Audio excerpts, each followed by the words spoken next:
Ako ay nananawagan dyan sa Office of the Governor sa Romblon. Lalo na sa office ni Gobernador Oticriano.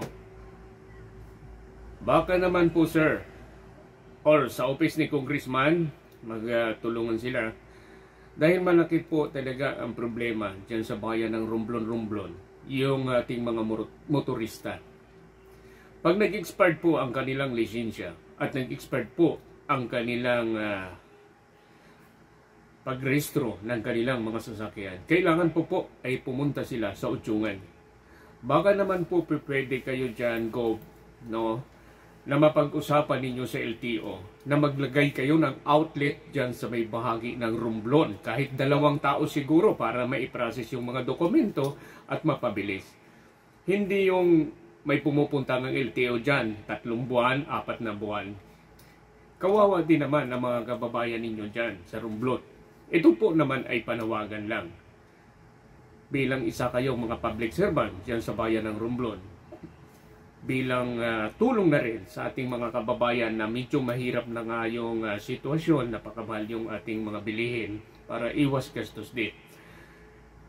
Kasi pag nag-expired, kailangan po sumakay nilang barko papunta ng udyungan. Ngayon, pagdating nila doon, minsan hindi pa matapos ma-process yung mga dokumento, nangungupahan pa sila ng matulugan nila bago pumalik sa Romblon. Ang akin lang sinasabi, no, baka pwede yung matulungan.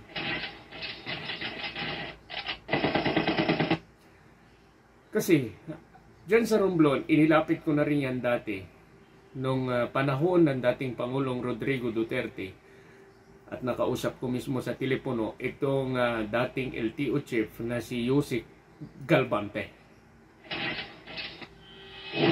Pero, siyempre, nabago ang administrasyon at sinabi nga niya sa akin, pag-aaralan daw niya. Ito lang naman ang aking gusto mangyari para din ito sa kapakanan ng mga kababayan mo dyan sa Romblon. Kasi mayroon sa udyungan eh. Mayroon sa udyungan. Pero sa bayan ng Romblon, wala tayong LTO. Baka pwede naman magdala kayo, mag-outlet man lang kayo ng kahit 2 tao sa opisina nyo dahil hindi naman talaga kalakihan yung Romblon para mai-process lang. Doon sila mag-process. Siguro kung mas mainam, magdala kayo ng computer para connected na mismo direct sa LTO. Dapat mayroon araw-araw. Wala bang budget? May budget naman yung gobyerno. Sa palagay nyo, ano kaya ang magandang remedy? Kakampi nyo po ako dito. Ito po ay hindi pang sariling interes ko po. Ito po ay para sa mga taga-Romblomanon. Para po ito dun sa mga kababayan natin dyan sa Romblon na hindi na sila magdubli-dubli gastos pa. Pag-expire ng kanilang lisensya, kailangan pa pumunta ng udyungan, tatawid pa ng dagat, nag-aantay pa sila ng barko.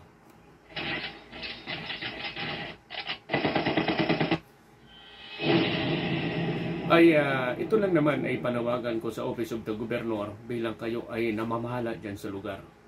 Kayo ang governor dyan. Mayor na rin.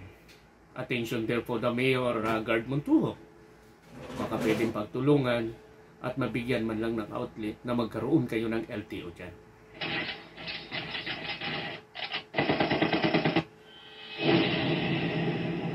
Siguro, pag-isipan ninyo mabuti kung ito ang makikinabang po kasi yung inyong mga kababayan dyan sa lugar. At kayo na mismo, alam ko may mga sasakyan din po kayo. Sa inyo walang problema dahil may pera kayo. Paano yung mga sakto lang ang kinikita? Kaya pag dating na mag-expire ng kanilang mga lisensya, hindi nila may rehistro, tapos may mga checkpoint, hindi na naman sila makakapasok sa trabaho dahil natatakot silang matikitan. Yung kikitain nila, nauuwi lang doon sa pagbayad nila sa multa. Ito po ay kaginawahan ng inyong mga kababayan. Sino pa po ba ang magiging boses dyan? Wala naman po. Ginagawa ko po ito para iparating sa inyo sa Office ng Governor na mapag-usapan kung anong magandang remedyo para sa mga kababayan ninyo dyan sa Romblon.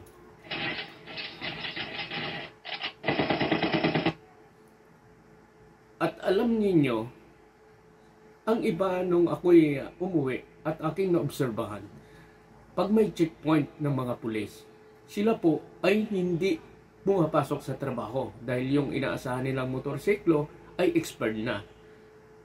Hindi nila maparehistro. Mali yun, yung hindi nila maparehistro. Ang problema, kailangan pa nila lumuwas ng udyungan. May trabaho sila, baka matanggal pa sila sa trabaho. Magkano lang naman ang kinikita ng ating mga kababayan dyan. Sana, ito lang ang aking masasabi, sana mapakinggan ito ng Office of the Governor at ni Congressman Budoy Madrona kung baka pwede nyo gawa ng paraan para sa mga kababayan ninyo. Ito na po yung tamang panahon na malaki po ang maiambag ninyo pag nagawa nyo po ito. Kahit maglagay lang kayo ng 2 tao na maliit na opisina para araw-araw na accommodate ang inyong mga kababayan dyan sa Romblon-Romblon. Sa udyungan, mayroon walang problema. Pero mas malayo sa Romblon-Romblon. At ang Romblon-Romblon ay siya mismo ang long district at siya mismo ang pinakasentral ng bayan ng Romblon-Romblon. Ng Romblon. No?